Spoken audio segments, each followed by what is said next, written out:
আহ, এই মুহূর্তে একটা গভীর জঙ্গলের মধ্যে রয়েছি। দেখতে পাচ্ছেন আমার চারিদিকে আহ, এই বাক্সগুলো, মানে এই বাক্সগুলো খুললেই একটু ভয় লাগছে, কেননা এর মধ্যে রয়েছে প্রচুর মৌমাছি। মানে মৌ পালন, মানে এই মৌমাছির চাষ হচ্ছে ঠিক এইভাবে। উম, এই মৌমাছি তুলনামূলক প্রকৃতিতে যে মৌমাছি থাকে তার থেকে একটু মানে কামড়, যেটা মৌমাছির বিষ, সেটা কামড়টা কমই দেয়।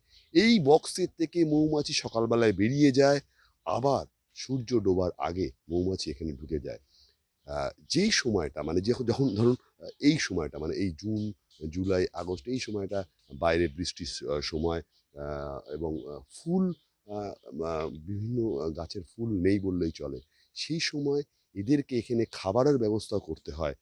যারা মৌ পালন করে বা যারা এই চাষের সাথে যুক্ত, তারাই এই খাবার তৈরি করে তাদেরকে খাবার দেয়। কিভাবে হয় গোটা প্রক্রিয়াটাই আজকে আমরা শুনবো তাদের মুখ থেকেই।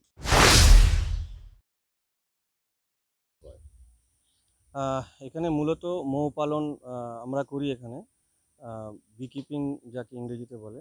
এছাড়াও আমরা এখানে ট্রেনিং দিয়ে থাকি। মধু আমরা এখানে সাধারণ মানুষ যারা মধু নিতে আসে তাদেরকে আমরা এখান থেকে মধু বিক্রি করি।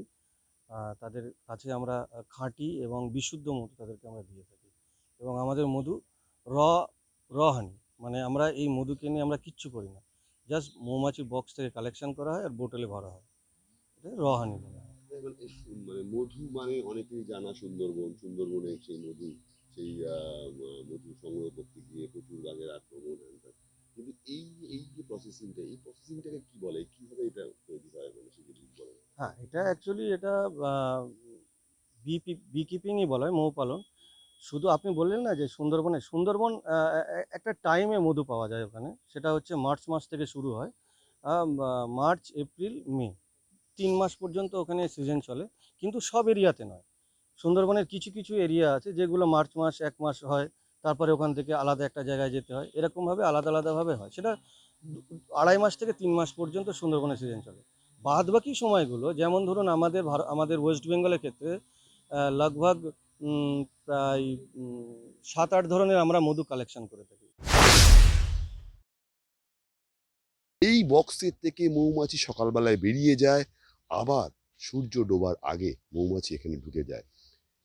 যেই সময়টা মানে যখন যখন ধরুন এই সময়টা মানে এই জুন, জুলাই, আগস্ট, এই সময়টা বাইরে বৃষ্টির সময়, এবং ফুল, বিভিন্ন গাছের ফুল নেই বললেই চলে। সেই সময় এদেরকে এখানে খাবারের ব্যবস্থা করতে হয়। যারা মৌ পালন করে বা যারা এই চাষের সাথে যুক্ত, তারাই এই খাবার তৈরি করে তাদেরকে খাবার দেয়। কিভাবে হয় গোটা প্রক্রিয়াটাই আজকে আমরা শুনবো তাদের মুখ থেকেই। আবার ওই সুন্দরবনে, এই সরি, মুর্শিদাবাদের কিছু জায়গা আছে, সেখানে ধরুন ওখানে আমরা লিচি হানি কালেকশন করি। এবং লিচি হানি আমাদের ওয়েস্ট বেঙ্গলের ভিতরে সবথেকে একটা সুস্বাদু এবং সুগন্ধ ভরা একটা মধু। লিচি হানি, শসা, হুম। এইগুলো কি সব ওই ওই ধরনের স্বাদ বা ইউক্যালিপটাস বলছেন তো? প্রত্যেকটা আলাদা আলাদা ডিফারেন্ট স্বাদ। আমাদের একটা ভুল ধারণা আছে যে মধু মানেই একটু লাল লাল হবে, মধু মানেই একটু লিকুইড হবে, মধু মানেই তরল টাইপের কিছু হবে, এরকম বিষয় নয়। যদি মধু মধু একটা ফর্মে এসে ক্রিস্টালাইজ হয়ে যায়, মধু মানে জমে যায়, মধু মধু জমা হচ্ছে মানে ভালো কোয়ালিটির মধুর একটা লক্ষণ। মধুর অনেক ধরনের কালার হয়। মিনিমাম আমরা এখন ওয়েস্ট বেঙ্গলের জন্য বলছি, প্রায় 7-8 ধরনের আমরা মধু পাই। তো 7-8 ধরনেরই তার কালার হবে, এবং ডিফারেন্স তার টেস্ট, এবং ডিফারেন্ট তার অ্যারোমা, যেটা গন্ধ, সেটাও তার ডিফারেন্স। হ্যাঁ, মোস্ট ওয়েলকাম। কেউ যদি এরকমভাবে আসতে চায় বা শিখতে চায়, তো আমরা ট্রেনিং করাবো তাদেরকে। এবং তাদের যে সমস্ত ইকুইপমেন্ট তাদের প্রয়োজন, সেই ইকুইপমেন্টগুলো আমরা তাদেরকে সার্ভাইভ করবো, তাদেরকে দেওয়ার জন্য। আর মধুবন বলে আমাদের একটা সংগঠন আছে।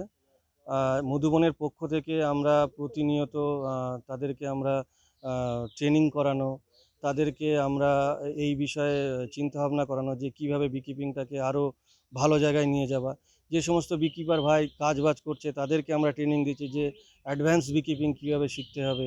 এখন কেউ যদি নিউ কামার হয়, তো আমার মনে হয় যে প্রথম 2-3 মাস তার আমাদের সঙ্গে মিশুক, আমাদের সঙ্গে আমাদের কাজবাজ দেখুক, বি কিপিংটা খুব এরকম নয় যে আমি আজকে কাজ শিখছি আর সব কিছু পেরে যাবো, এরকম নয়। এটা দীর্ঘদিনের একটা প্র্যাকটিস। তো এই প্র্যাকটিস মূলত তারাই পারবে যারা একটু সহনশীল হবে, যারা একটু যত্নশীল হবে নিজেদের ব্যাপারে। তো আমরা এই সমস্ত মানুষদেরকে আমরা আহ্বান করছি এবং এই কাজ আমরা অনেক দিন ধরে করছি। যেরকম সুন্দরবনে আমরা কিছু মহিলাদের নিয়ে কাজ করছি, বাঁকুড়ায় কিছু মহিলাদের নিয়ে কাজ করছি। আমরা হুগলি কিছু এনজিও মারফতে কিছু লোকজনকে আমরা ট্রেনিং করাচ্ছি এবং তারা আজকের ডেটে তাদের কাছে কিছু বক্স দিয়েছি আমরা, তারা নিজেরা হানি কালেকশন করছে এবং হানি কালেকশন করে তারা মার্কেটিং করছে এবং একটা ভদ্রস্থ একটা সাস্টেনেবল জায়গায় তারা পৌঁছে গেছে। মৌমাছির দাম অ্যাকচুয়ালি এটা ওঠানামা হয়। ধরুন এখন অফ সিজন চলছে, তো এখন মৌমাছির দামটা মোটামুটি একটু কম। এখন একটা টোটাল একটা কমপ্লিট মৌমাছি বক্স আপনার ওই ৩৫০০-৩৬০০ টাকা পড়বে।